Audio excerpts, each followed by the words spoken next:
저는 내성적인 성격인데 내성적인 모습이 창피해서 사람들 앞에서 외향적인 척 합니다.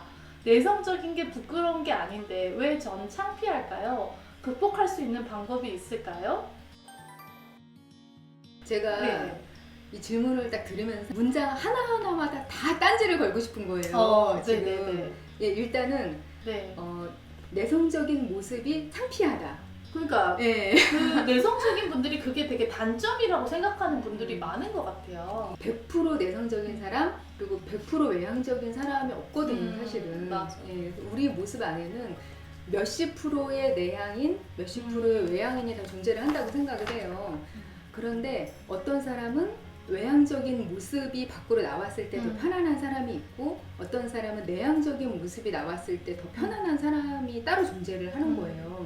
근데 이게요, 타고난 기질인 거예요. 우리가 키 큰 사람 있고 작은 사람 있고 맞아.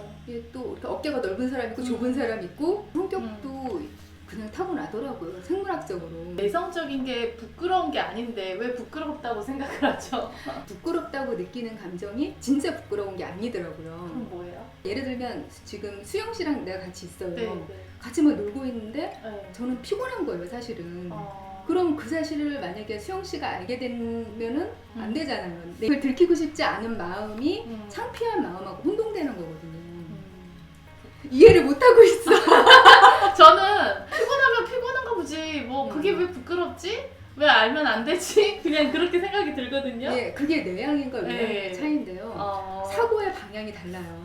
그래서 내향인은 내 안을 먼저 들여다보고 내 입장을 다른 사람 입장하고 네. 같이 평행상에 놓고서 그걸 생각을 하는 게 습관이 돼 있거든요, 아예. 네네. 예, 그렇기 때문에 상대편이 좀 불편한다든지 예, 그런 거를 먼저 생각을 해요. 저 같은 사람은 너무 상대방 입장을 생각을 안 해서 그 상대방이 불편한지 피곤한지 그냥 아무 생각이 없어요.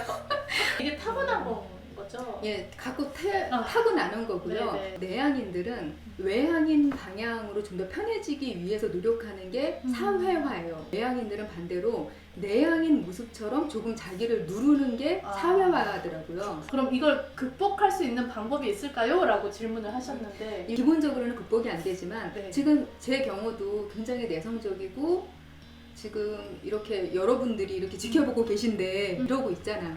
근데 이거는 극복된 게 아니고요. 잠깐 제가 제 의식 속에 있는 버튼 하나를 누르고 있는 거예요. 저는 그거를 사회화 버튼이라고 이야기를 하는데 네. 그 버튼을 스위치 온 한 상태에서는 제 안에 있는 그 외향적인 모습을 잠깐 꺼내와서 네가 놀아라 하고 판을 깔아줍니다. 제 의식이.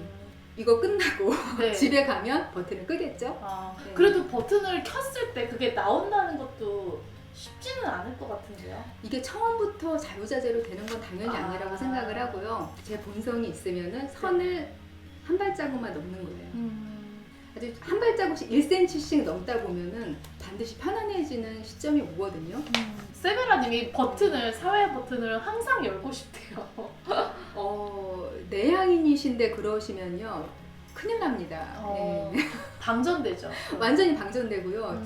가만히 그 내향성에 충실할 수 있어야 충전이 되는데 안 그러면 완전히 방전됐는데 너무 많이 누르고 있으면 그 버튼이 고장나요. 네. 엔돌피님이 외향적이었는데 성인이 된 후에 내향적이 된 경우는 어찌해야 되나요? 네. 이런 케이스도 네. 굉장히 많아요. 네, 그게 뭐냐면은 외향인이라고 해서 마냥 그렇게 사회생활이 쉽지는 않아요. 그게 왜 그러냐면 한국이 고맥락 사회인데 미국이라든지 그런 나라가 저맥락 사회라고 해서 말하는 거 그대로가 뜻인 그런 맞아요. 의사소통 네네. 사회가 있어요. 네네. 네, 그래서 예를 들면 자, 너 나랑 뭐 토요일날 같이 놀래?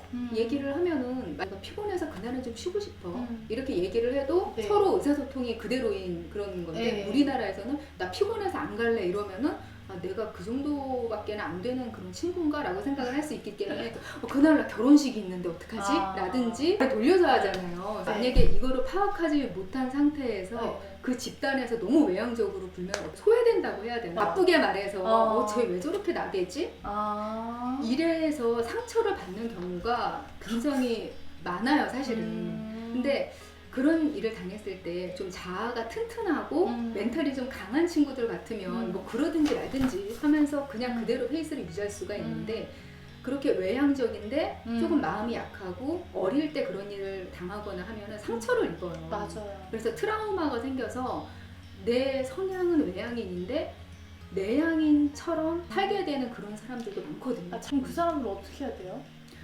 그게 자존감 문제하고 또 연결이 되는데 여러 가지 상황을 통해서 자존감을 조금씩 성장을 시키다 보면은 그때부터 맥락이 파악이 되거든요. 사람이 너무 기가 죽어 있으면은 그 분위기 파악이 안 돼요. 네, 그러다 보면은 점점 더 그 맥락이 어긋나게 돼서 그러게 되는 거죠. 보통 내성적인 분들이 네. 소심하다는 말을 꼭 붙이세요.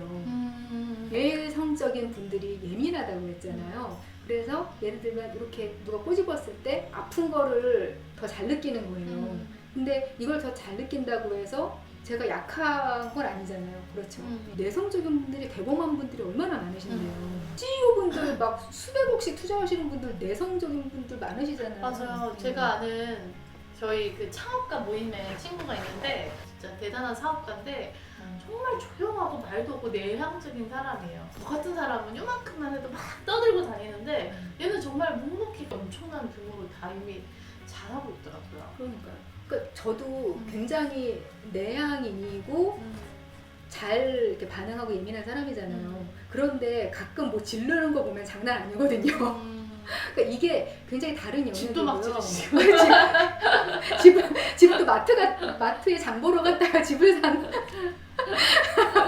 내향인이라고 해서 본인은 소심하다고 생각 안 하셨으면 좋겠어요. 그러니까 내가 강한 내면이 있다는 걸 믿으셨으면 좋겠고요. 외향인들 중에서도 연약한 사람들은 연약해요. 내가 내향인이니까 나는 굉장히 소심하고 연약한 사람이야 라는 틀 안에 가두지 않으셨으면 좋겠어요.